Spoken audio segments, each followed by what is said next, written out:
Okay, and I want to introduce you to Keir Giles, who is one of our top community experts on when it comes to Russian affairs and everything that has to do with the current situation and the war in Ukraine, but also in Russia, internal politics of Russia, and so on. Keir is a senior consulting fellow of the Russia and Eurasia Program at Chatham House. He's been Wikistrat for quite a while, and at this point, what we're going to do is I'm going to pass the floor to you, Keir, for you to basically start with your introduction to the topic. So, welcome, Keir. Thanks very much, Oren. Hello, everybody. Wikistrat have asked me today to talk about lessons learned after 2 years of Russia's war on Ukraine. And I've taken that to also mean lessons observed, of which, of course, there are quite a lot more than what we've learned. It's very simple on the one hand, but also quite challenging to think back 2 years ago and a very different conceptual space that we were in, and a different picture that we had of so many different actors that were involved in this conflict. We had different ideas of Russia, of Europe, of the United States, of Ukraine itself before February 2022. So it can take quite a mental leap to actually realize just how far we've come in understanding how each of those actors interact with each other, how they manage themselves, and where they may be going in the future. So come with me on a little journey through time. Some of the things that I'm going to say will seem very obvious, very intuitive, but I just ask you to remember that in January 2022, we simply didn't know some of this stuff. I'm going to walk us through several of the different things that we've observed with each of those major players that are involved and that are affected by Russia's war on Ukraine. Russia, the United States, Ukraine itself, and Europe as a whole, including some of the individual countries within Europe that have played leading roles in supporting Ukraine and defending itself.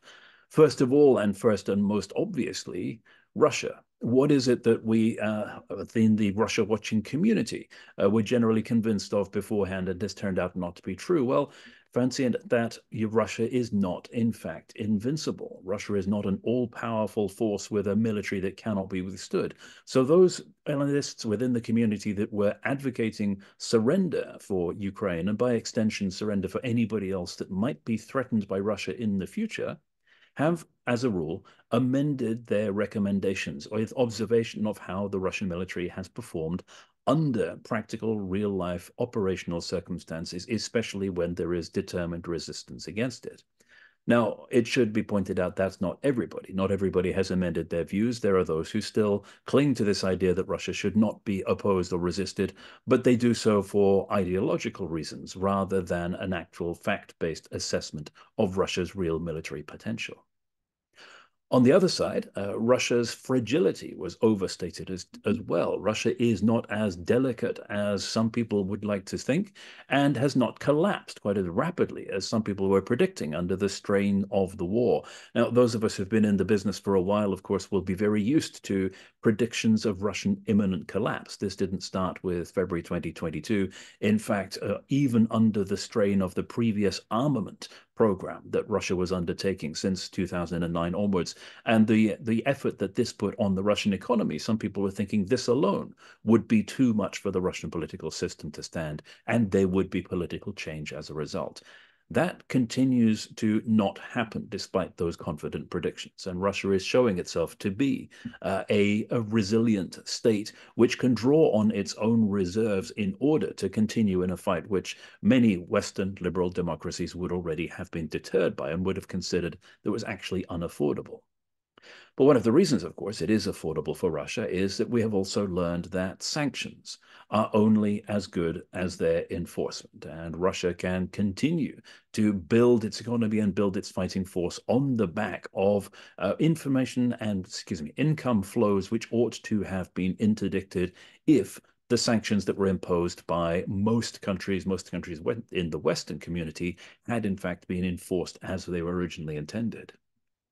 There are some things that have not changed, that some people will have been surprised with if they were not familiar with the true nature of Russia. If you had a romanticized, idyllic idea of exactly what Russia was, then you will have been startled and shocked to see Moscow falling back on the old methods of getting what it wanted done. The fact that Russia is happy to use mass in order to achieve its military objectives, which means using bodies to soak up bullets, integrating the new technology with a complete disregard for human life, which is traditional for the Russian military, and using terror in equal part against their own forces and against the victims of their aggression. It hasn't been a surprise, unfortunately, for some of us who have observed Russia over the long term, that atrocities and barbarism are an integral feature of Russian warfighting today, just as they were in previous centuries. But this has taken by surprise some people who, again, fell into the trap of considering Russia as a modern, civilized, possibly even European country. Instead, Russia has been revealed again as a threat that comes not only from outside most of our geographical area, but also from outside our time.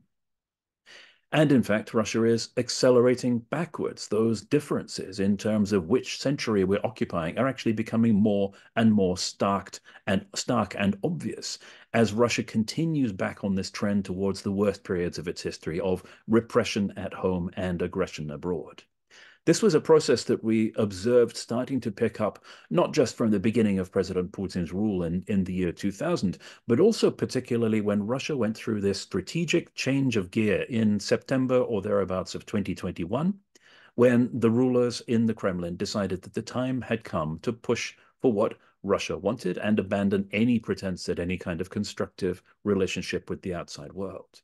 Now, those of us watching Russia from open sources knew that something had happened, did not know precisely what the decision that had been made was, that the invasion of Ukraine was now in fact imminent. But one of the domestic features we could see was a move from controlling the opposition to eliminating it altogether, an abandonment of any kind of pretense that Russia could in fact function as a normal polity. And this, of course, meant that for unfortunate individuals like Alexei Navalny, the political system into which they allowed themselves to be arrested in 2020 was not the same as the one within which they were murdered in 2024. And we see Russia pouring resources into preparing for the next war. This is a lesson that has been now widely learned across Europe, that Russia's objectives do not in fact stop at Ukraine. And there is no doubt that we see expressed either among serious Russia watchers or indeed among the heads of defense intelligence and military intelligence across a range of European countries, that Russia is in fact preparing for further aggression beyond the boundaries of Ukraine. In fact, there's greater unanimity on that topic now than there was before 2022, when the predictions of Russia's invasion of Ukraine fell in some cases upon deaf ears and those who didn't want to hear, and of course were also counterintuitive, even for those who watched Russia, because it made at the time no sense. There's much greater consensus now about precisely what it is that Russia wants to achieve, partly, of course, because President Putin has laid it out very clearly when he says that he wants to reverse the decisions of the early Bolsheviks a century ago that set up the current boundaries that define the political map of Russia and its neighbors. That, of course, has a direct impact on member states of the EU and NATO, so they are directly under threat. So this reinforces the challenge for the Western community of nations and for Europe in particular to support Ukraine in attriting and eroding Russia's forces faster than Russia can actually rebuild and reconstitute them for aggression against Ukraine or any other partner.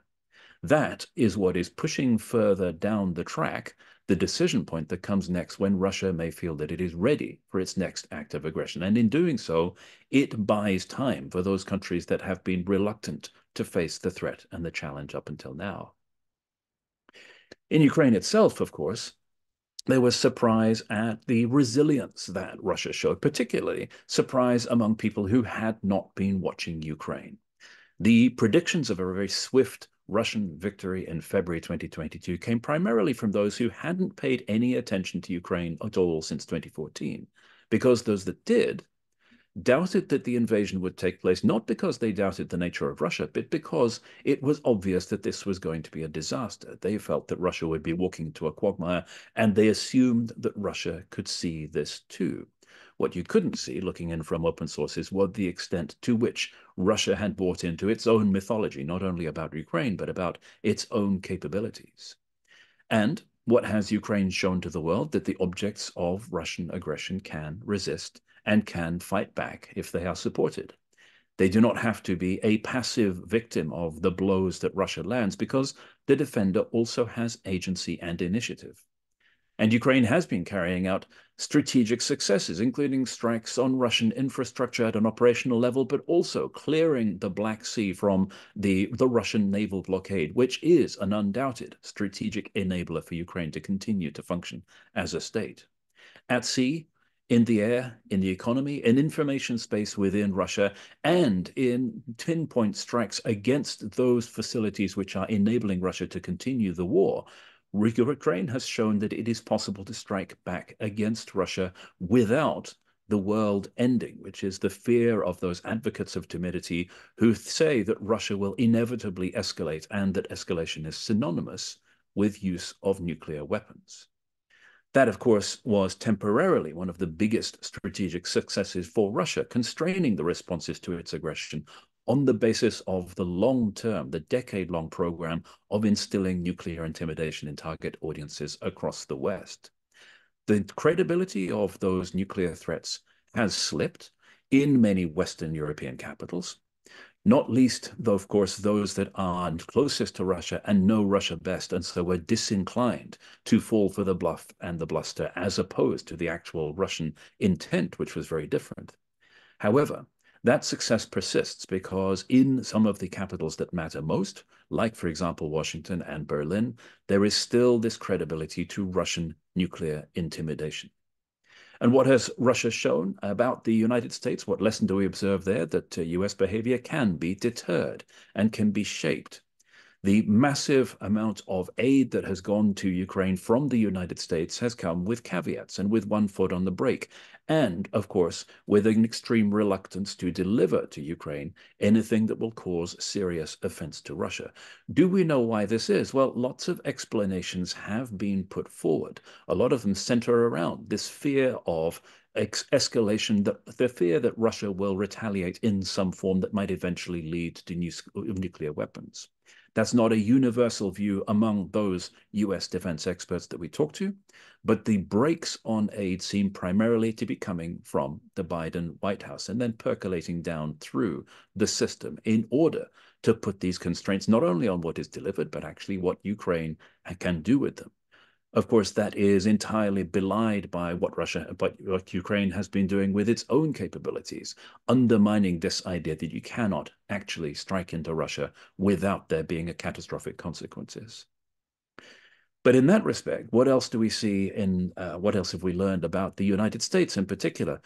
There were fears growing over the courses of months and possibly years about the potential arrival of a new Donald Trump presidency and what that would mean for global security, for Europe, for the United States itself.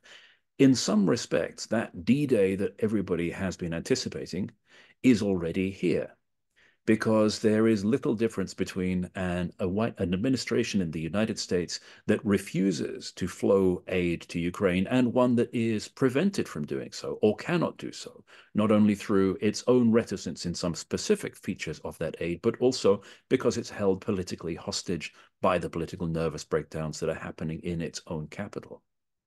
Now, after November, of course, all bets are off, and Europe has already, at this point, to start to plan for defending itself unaided. The trouble is, planning now to reverse the consequences of 30 years of defense drawdowns and capitalizing on the luxury of an increasingly illusory peace dividend is far, far too late.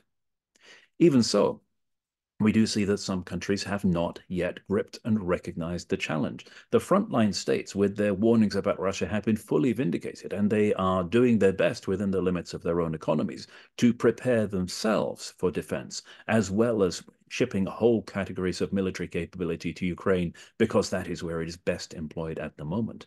But it seems it is extremely hard to wake up the rest of Europe to the nature of the threat.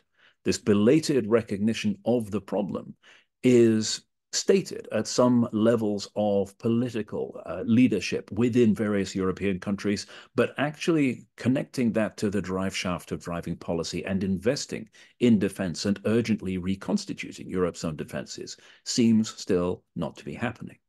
And that is particularly the case in my own country, where the UK had a leadership role of sorts in pulling together a coalition for the defense of Ukraine, dragging reluctant European partners behind it, and even to some extent the United States, when trying in the very early stages and before February 2022 to ensure that Ukraine was as best equipped as possible and as best supported to withstand the Russian onslaught.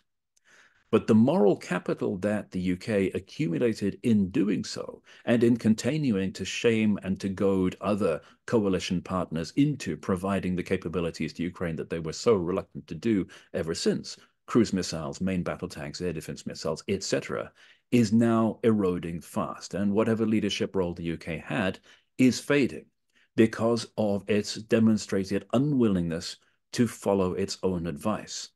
And do as I say, not as I do can only go so far when the UK itself, rather than growing its defense budget and reinvesting in its military as it is urging the rest of the continent to do, is in fact continuing to cut it against all intuition and against all advice.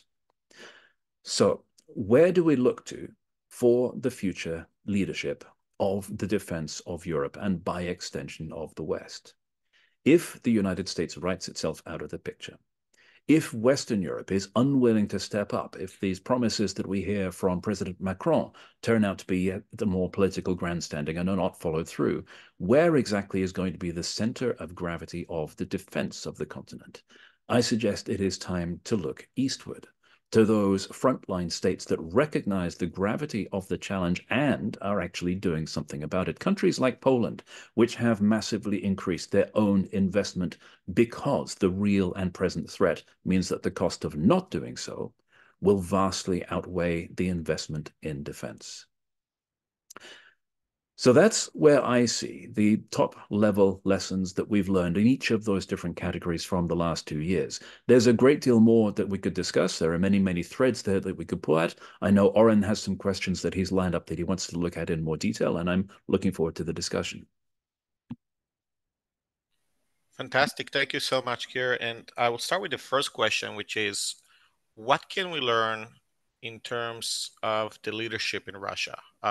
Primarily, obviously, Putin, but maybe not only Putin, also the surrounding circle around him. 2 years since the invasion into Ukraine, obviously, this was a decision that the leadership in Russia took. Specifically, was a Putin decision more than anything. Do we see anything that we can learn since of any change, or do we see anything of any challenge that emerged to the leadership of Putin, or anything that we can learn about the leadership 2 years since the invasion? Well, certainly there are no signs of any dissent that would be accepted or tolerated within that decision-making class within Russia. And of course, no signs among broader Russian society that this is actually disapproved of. Those people that wanted to make a stand against the war, against being personally involved in it, are in jail or exiled, emigrated, or they are silent. So there is no prospect of any kind of political change within Russia that would change not only the policy direction that Russia has chosen, but also the assumptions that underlie it. The assumptions that Russia is actually entitled to empire, entitled to dominion over the frontline states, and that Ukraine, of course, is not a real country. Unless and until those basic attitudes change within Russia, Russia is never going to go away as a threat, which is what makes it even more important to deliver that strategic defeat, that strategic setback to Russia that makes the country as a whole and its leadership and its society stop and think, and hopefully even realize that aggression of the kind that was visited on Ukraine is not a route to what Russia actually wants. That is a very remote prospect at the moment, but the first step on that path is ensuring that Russia does not succeed in Ukraine. And what can we learn 2 years into the war about Russia? What are the main lessons that you would say about how the Russia state has changed or maybe not changed in any way or form? And I want to also kind of connect that into the death of Navalny that occurred recently. Um, how do you see any type of political potential change happening in Russia? And what do you see the war impacting Russia from this sense? Well, I alluded to this a little when talking about the change that happened in September 2021. Change is already happening in Russia. It's just all going in the opposite direction to what any sane person would outside the country would actually like to see. And this is a very well-worn and predictable historical cycle that we've seen over and over again through Russian history. There's a kind of sine wave that works on about a 70-year cycle where there's an attempt by Russia as a country, as a society, to liberalize, to loosen up, to let people be citizens instead of subjects. There's a democratization of some form or another to some degree or another. And then the next leadership that arrives realizes what an appalling mistake this was and reverses the process. And Russia slides back into a period of authoritarianism, merging into totalitarianism, which is usually accompanied by a surge in aggression directed abroad.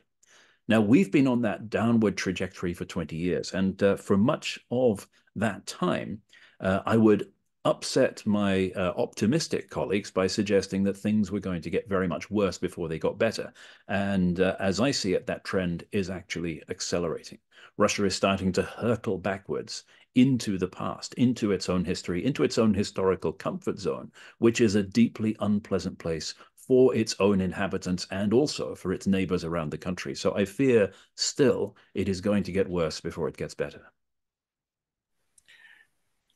You did mention in your introduction the um, about how Ukraine has been basically fighting and the resilience that they have shown. 2 years into the war, what are the lessons that we can have and learn about Ukraine? Well, again, those who had been watching Ukraine had were not surprised as much as those who had considered Ukraine to be preserved in much the state it was in 2014. Less united, less capable, less in a position to actually recognize the threat.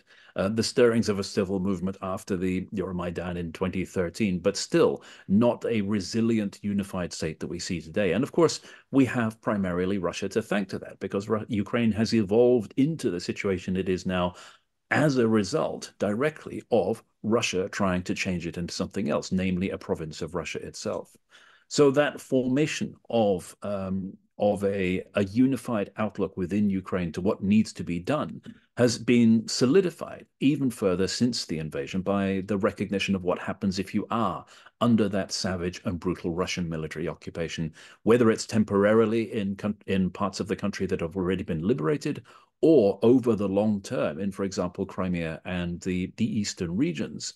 What happens there means that not only Ukraine, but also the other frontline states are only going to be more determined to resist. Because within living memory, this has also been visited on the other neighboring states. And that means that there is no prospect of reaching what some people call an accommodation with Russia. And there is no prospect of, for instance, the Baltic states surrendering as they did almost a century ago because they know precisely what's going to happen. Looking into the future and the future of this conflict, where do you see this conflict heading to? And we'll see, let's say, in the next 2 years.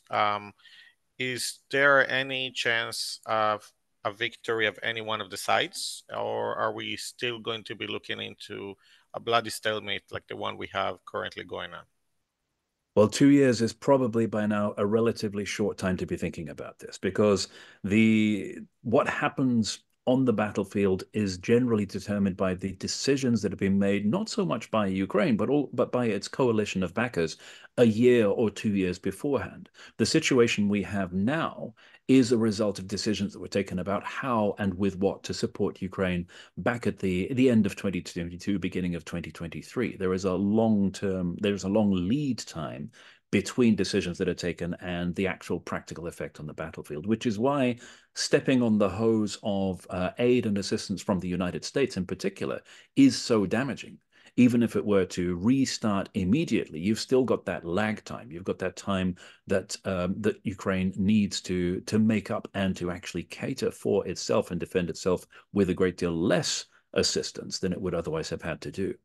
And for all of Ukraine's successes elsewhere, maintaining air parity despite having a massively inferior air force, clearing the Black Sea without a navy, the cyber and information strikes, the strikes into Russia, none of that is worthwhile if that static front line gives way and Russia then can take over and can push forward and take significant amounts of Ukrainian territory, because that actual physical control will negate all of those gains elsewhere.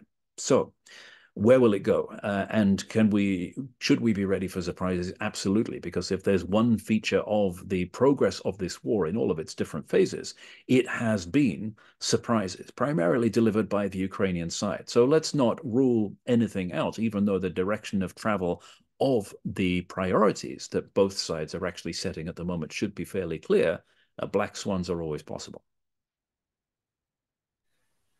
We have seen that in terms of the from the Russian side, there's a learning curve in terms of their capabilities, but also in terms of their economy, learning how to basically increase their manufacturing and also how to adjust by finding other markets, such as basically being dependent very much on the Chinese. Where do you see this trajectory going? Are we going to see this learning curve within the Russian side increasing and impacting more on the war? Are we saying this is the peak and basically there's no more after this? Like this is basically they have done everything they could and now they reached the peak of the options that they had. Well, I don't think, yes, Russia certainly has not exhausted its options because, again, that doesn't depend on Russia. It depends on attitudes towards Russia among the rest of the world and who exactly is willing to throw in its lot with Russia to support it, to ease its isolation, and so on. So, to some extent, we can't predict just how that is going to play out, particularly even in Western democracies with this wave of elections that we're having across the Western world and beyond over the course of this year. And the biggest opportunity for Russia, of course, may come in November. If there is a re-election of Donald Trump, then all bets are off because who knows in which way he may be able to facilitate Russia's aims, not just in Ukraine, but around the world. At this point, I want to touch base on some of the questions we have received from the audience. I'll actually go to the first question here that I see from Jerry. Um, I'll summarize it. Is there a red line when it comes to the population in Russia's support of the war, considering the massive amount of casualties so far? Jerry's talking about the number of casualties in Afghanistan and in the Second World War.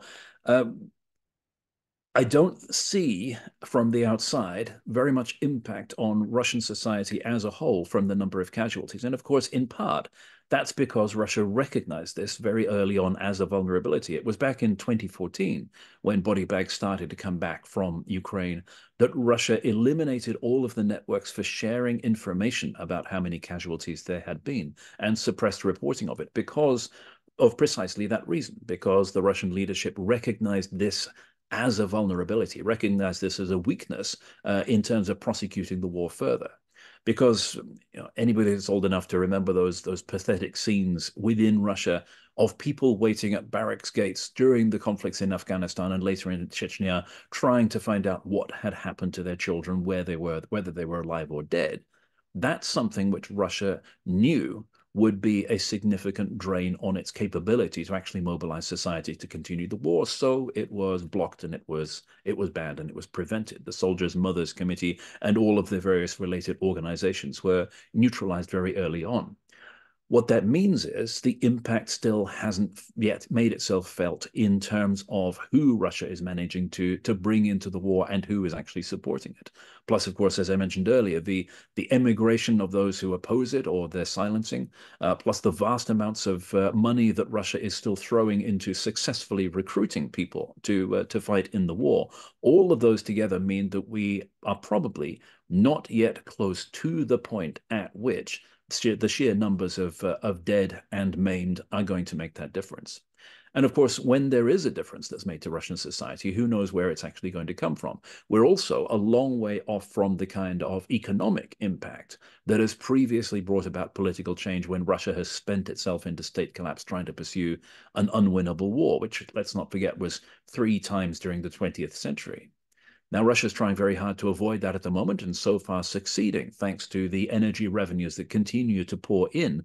But is it actually sustainable for the long term? I suspect not.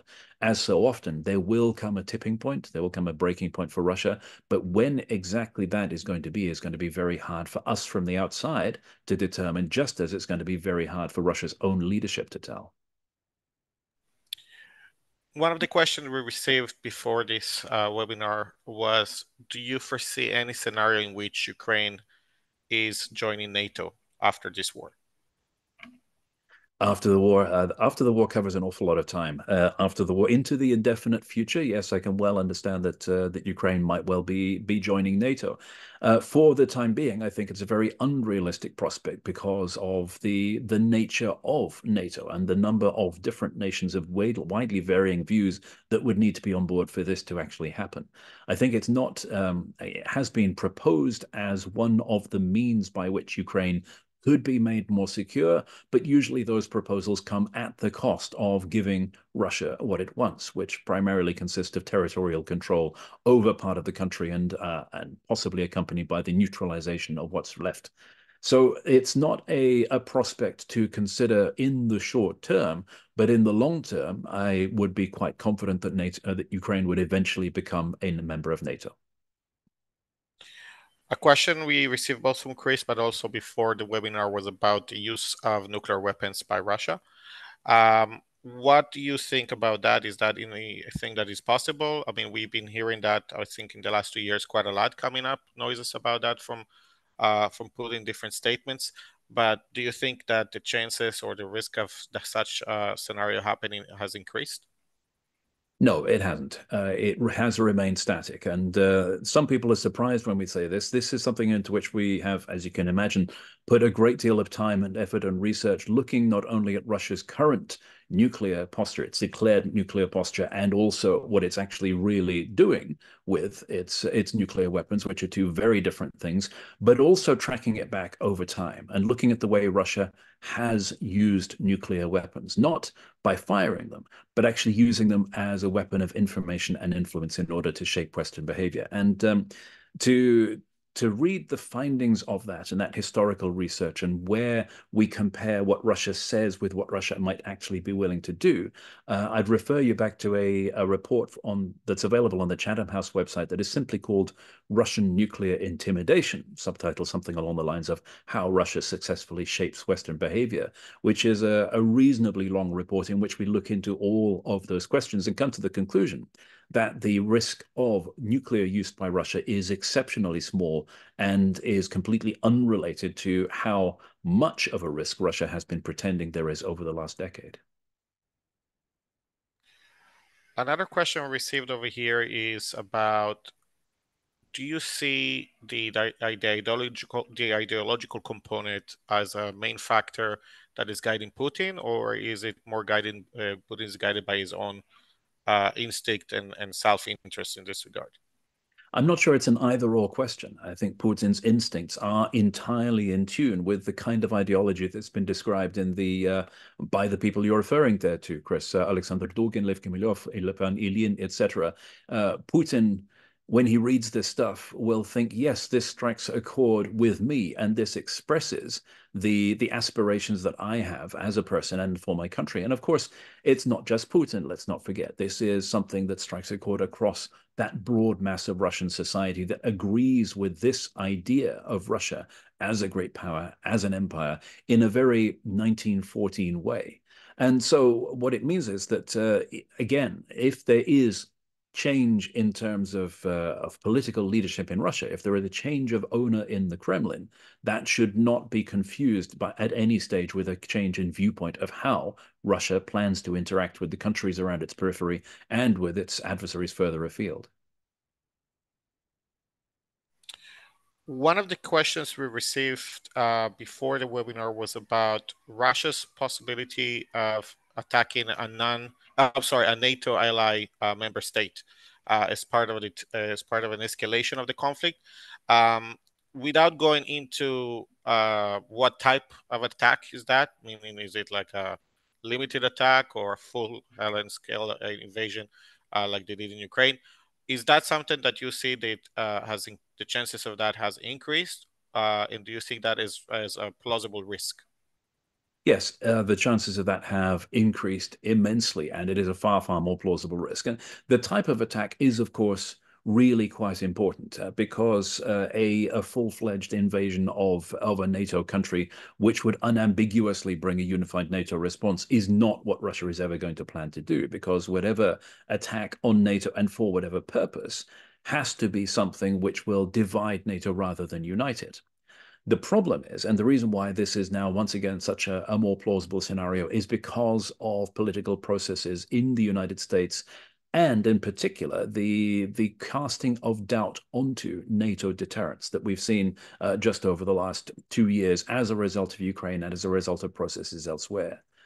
The scenarios that we used to hear so much of after Crimea, for where would Russia's next target be, about a fait accompli act in the Baltic states, seizing a small amount of territory from some Baltic neighbor, digging in and threatening NATO and the United States will nuke you if you come close, went quiet after NATO did the right thing and put the enhanced forward presence battalions in the Baltic states to make sure that there was not going to be that discussion over whether NATO would turn up because NATO was already there.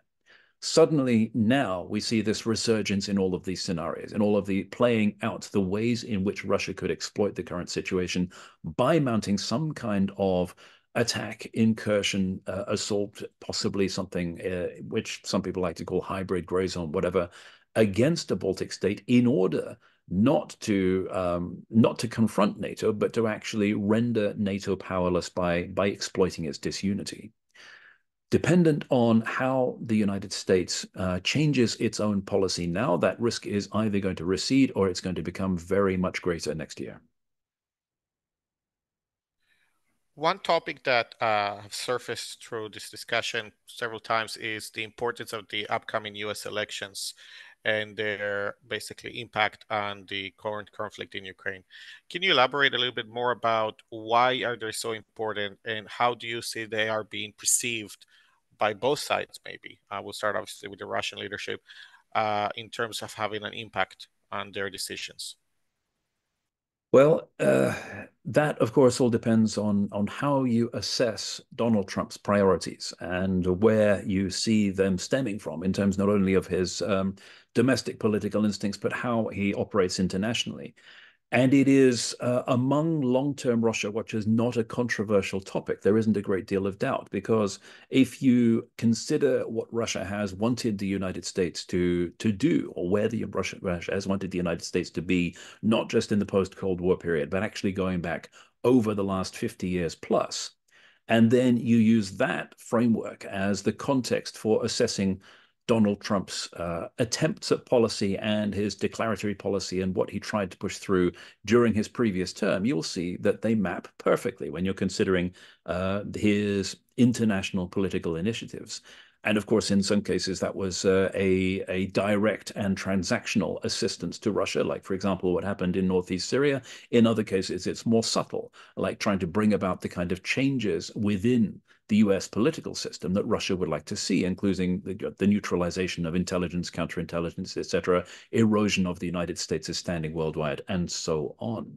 So, in that respect, most people who watch Russia for a living are not in any doubt that Donald Trump is furthering Russia's political aims to the detriment of those of his own country. The other question, of course, is why precisely he is doing that, and that is the unknowable portion of this, whatever the inducement is, or whether it is simply that everything he wants is so precisely in sympathy with what the Kremlin wants. But the implications of that for the world are, of course, absolutely drastic and potentially catastrophic. The most immediate and obvious impact would be, of course, a further suspension of US support to Ukraine, but then follow through on what else Donald Trump has promised to do and indeed intended to do, attempted to do in the closing days of his previous tenure. If you recall The initiative to withdraw US troops from Germany, for example, which made no political or strategic or even economic sense and was slow-rolled by those parts of the US government that saw what the problem it was going to create. There will be more of that and faster if Trump arrives again and follows through on his plan of removing all of the people who might previously have constituted democratic checks and balances and frustrated what he wanted to do and replacing them with his own people so that his policies are forced through. So I don't think it's possible to overestimate the depth of the calamity that this will bring, not only for Ukraine, not only for Europe, but also, of course, for the United States itself. That's one of the things that looking at the US from the outside seems to be understated in the current political debate, the way all of this will have an impact on the global system that underpins the prosperity and security of US citizens themselves, rather than being something that has an impact around the rest of the world, but leaves the US unscathed.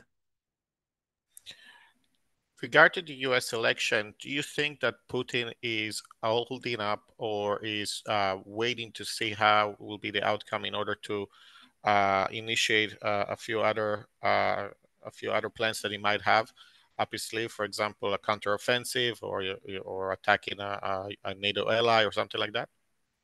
It would make sense. Now, I don't pretend to have an insight into Putin's brain, but it would be nonsensical for Putin to attempt to do something at great cost now, which he might be able to achieve for free after November or early next year if it is handed to him by a new administration in the United States. So holding back for the time being on whatever other plans might be in play within the Kremlin would be the entirely rational and sensible thing to do. From I would say a more pessimistic scenario to a more optimistic one. In case the conflict in Ukraine is going to reach a point in which there is, I would say, some sort of an agreement, maybe a peace or a ceasefire agreement, which is a long term, and we'll see a reconstruction of Ukraine and so on. Where do you see the trajectory of Ukraine in the next 2, 3, or 4 years after that, after such a situation, knowing that Russia is still at the border, Russia is still an enemy? How would that basically, how would that be a Ukrainian state living side by side such a Russian entity? What kind of a Ukrainian strategy, what kind of a Ukrainian actions are we going to likely to see? Well, it depends entirely on what kind of peace agreement we're talking about and how it was arrived at, because that's not necessarily an optimistic scenario. We know what the Russian terms for achieving a peace settlement were in February 2022 because they have been released after the talks in Istanbul, and they leave Ukraine, if they were to be implemented as such, really as a non-viable state. We know that where if territory is handed over to Russia as a result of a peace agreement, then that is likely to become a permanent settlement. And we know how the people, the millions of people living in those territories are treated and what a disaster it would be, again, for Ukrainian statehood. And that's the reason why, if you think back to the peace plan, the 10-point peace plan that was put forward by Ukraine in October 2022, what was necessary to arrive at a durable peace with Russia, only two of those 10 points were actually about evicting the Russian invaders and maintaining Ukraine's territorial integrity and upholding the UN Charter.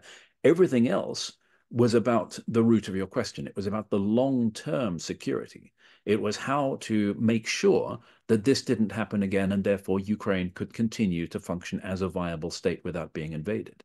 It was about not just military security, but also environmental security, nuclear security, everything else that went with protecting yourself from Russia as a threat. Because even if, in the best case scenario, Ukraine does somehow manage to mount a sufficiently powerful counteroffensive that it does remove all of the Russian invaders from the occupied territories, that's not going to bring the war to an end for as long as Russia maintains the attitude that it holds at the moment, and for as long as Russia is willing to continue to bombard Ukrainian cities and kill innocent civilians, men, women, and children at long range out of frustration that it can't achieve its aims on the battlefield. So it will take more than a Ukrainian conventional victory, even, to bring the war to an end. And a peace agreement which cements Russian gains will make the situation worse, not better. One of the questions we received before the webinar was about the potential of Ukrainian increasing their offensives inside Russian territory and the potential implications of that. Can you elaborate a little bit of that? I know that recently we have seen some news about such actions taking place. Can you tell us a little bit more about that and what could be the potential implications of it? I can't tell you a great deal more about what's actually happening on the ground because we don't have very many reliable sources on what precisely has happened. Obviously, the claims of what is going on from Russia can be immediately discounted, but also there isn't a great deal in terms of reliable, accessible information from what's happening on the Ukrainian side. What we can say is that this is part of a very successful Ukrainian strategy to keep the Russian leadership and indeed the Russian population off balance by making it plain that the threat is not just on that Ukrainian front line, that Russia's population itself cannot be insulated from the effects of the war that their leadership has brought in their name. That when you demonstrate that Russia is not capable of protecting its own territory from cross-border incursions, of course, that has the effect of putting pressure on the Russian leadership to reinforce that at the expense of other sectors of the front line where Ukraine may be under pressure. And at the other end of that immensely long front line, you've got Crimea. Similarly, Ukraine chipping away and eroding those capabilities that Russia has for not only defending Crimea itself, but also projecting power across the Black Sea. Air defense, maritime defense, the transport links between Crimea and the mainland all being steadily eroded with apparently the long-term aim of making Crimea untenable.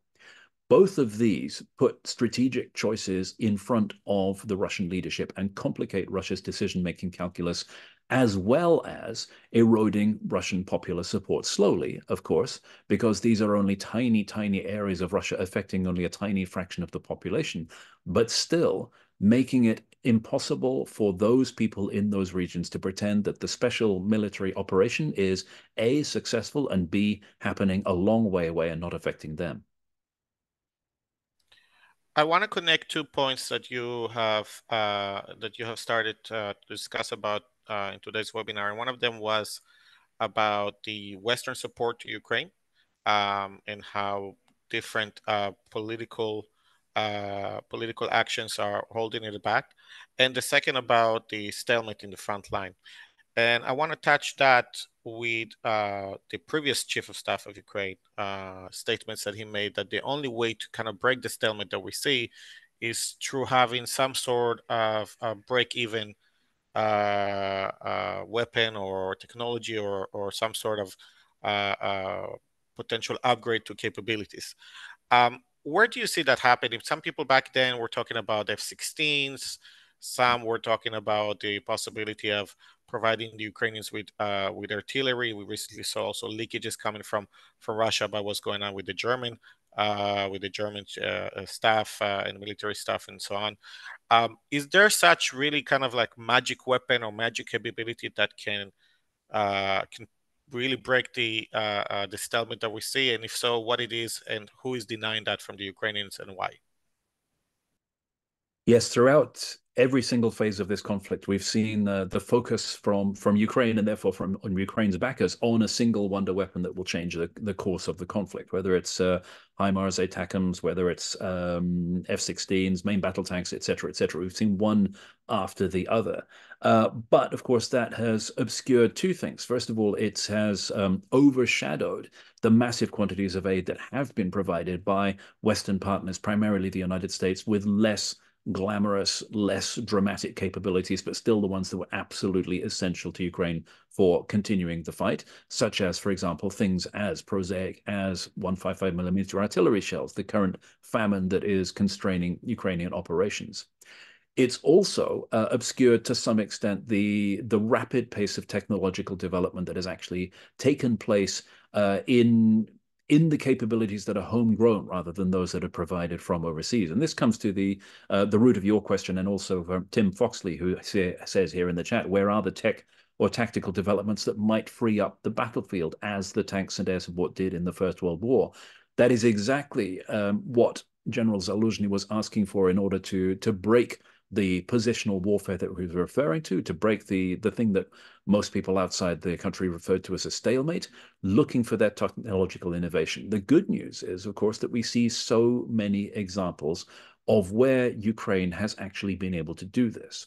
Think about the successful attacks by Ukraine on Russian Navy warships using a technology which wasn't really very widely known at all before this war began, and yet the pace of development is such that maritime drones are now a major threat to Russian naval forces. And by extension, they will be a major threat to naval forces worldwide as soon as other militaries latch onto this capability. So let's not be surprised if some new adaptation of currently available technology actually turns out to be a game changer on land as well as it has been at sea and in the air.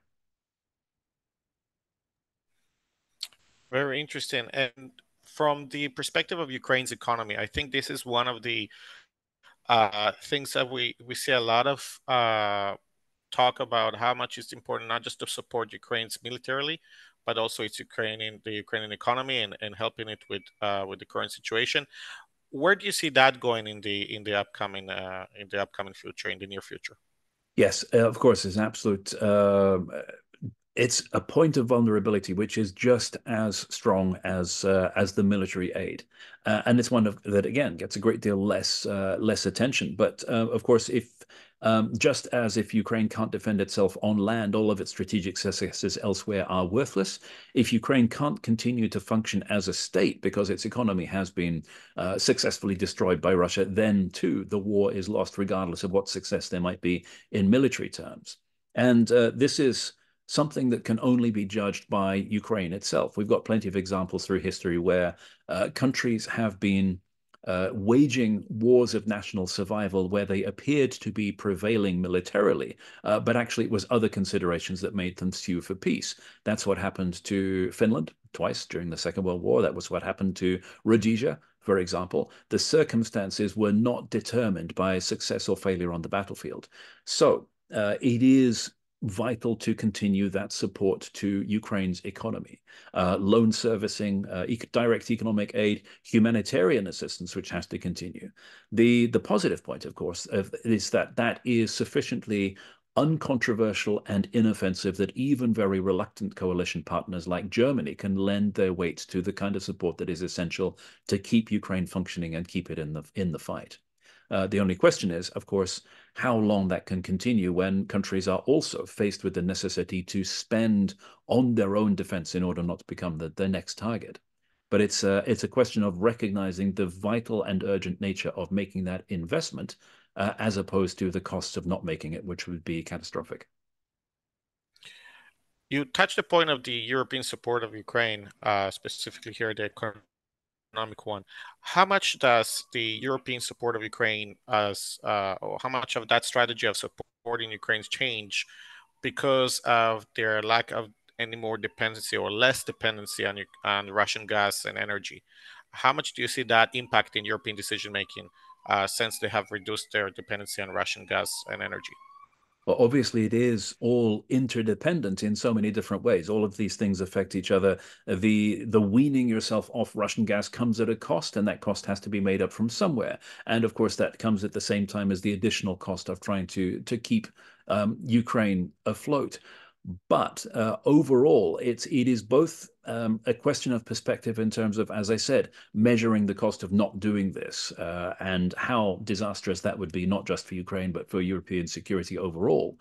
And also contextualizing it with the vast quantities of money that have been spent on other existential threats, and some which were far less important over the last decade or so. If you compare the amounts that Europe is investing in supporting Ukraine with, for instance, the amounts that were spent on dealing with coronavirus or even energy subsidies, helping European citizens with the fact that their energy bills had gone up, was a bill to Europe which was vastly in excess of actually protecting the entire continent from military invasion. So again, context and perspective makes it clear where these things need to be invested. We are in the final 5 minutes, I would say, of our webinar. What I would like to ask, if you can kind of summarize your thoughts looking into three things. The first one is, how do you see this war impacting Russia in the near future, impacting Ukraine, and kind of as a final conclusion from your end, where do you see this war going? Kind of to end it up with. Sure. The impact on Russia in the near future, more of the same, because no matter how often you hear Russia, or rather Russian military adventurism and aggression abroad presented as something that President Putin needs to validate his rule and to stay in power, it's plain that the drivers for doing that are nothing to do with political support at home. That political support can be manufactured anyway, and Putin is far from being vulnerable to any change in his approval ratings within Russia. This is something which is not relevant at the moment to Russia's overall political direction. And as we've seen, Russia is able not only to sustain the war effort, but actually to rapidly reconstitute yet another new army of yet another totally different character than the one we saw before. So Russia presently is on the trajectory that it wants to be, ready to not only continue the war in Ukraine, but also export the war elsewhere. However, if you look further down the track, if you looked at 10, 15, 20 years out, then the situation is, of course, very different. Because in the long term, we have always known that Russia, in its current form, is doomed. Because all of the different factors, the different systemic factors about which the Russian leadership has been in denial for the last 20 to 30 years will come home to bite badly soon. And that includes, for example, the aftermath of the demographic crisis, which is now has now fed through into the young sectors of the workforce, making Russia a very different political, social, economic entity.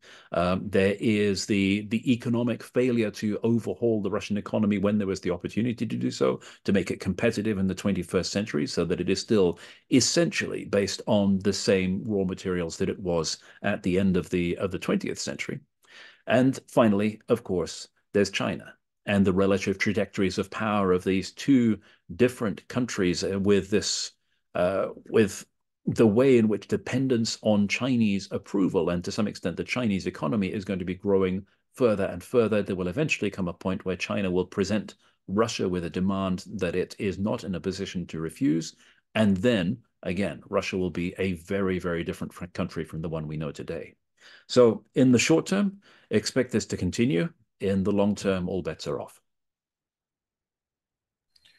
Okay, so we're just a little bit before our final time, which is great. And at this point, I really want to thank you here for really a fascinating webinar today. I think we managed to answer all the questions we had. It was really interesting. Thank you so much. Thank you, everybody who joined us. And that's it for today. Please join us for our future webinars as well. Thank you. Thank you very much, everyone. Bye-bye. Thank you, everybody. Goodbye.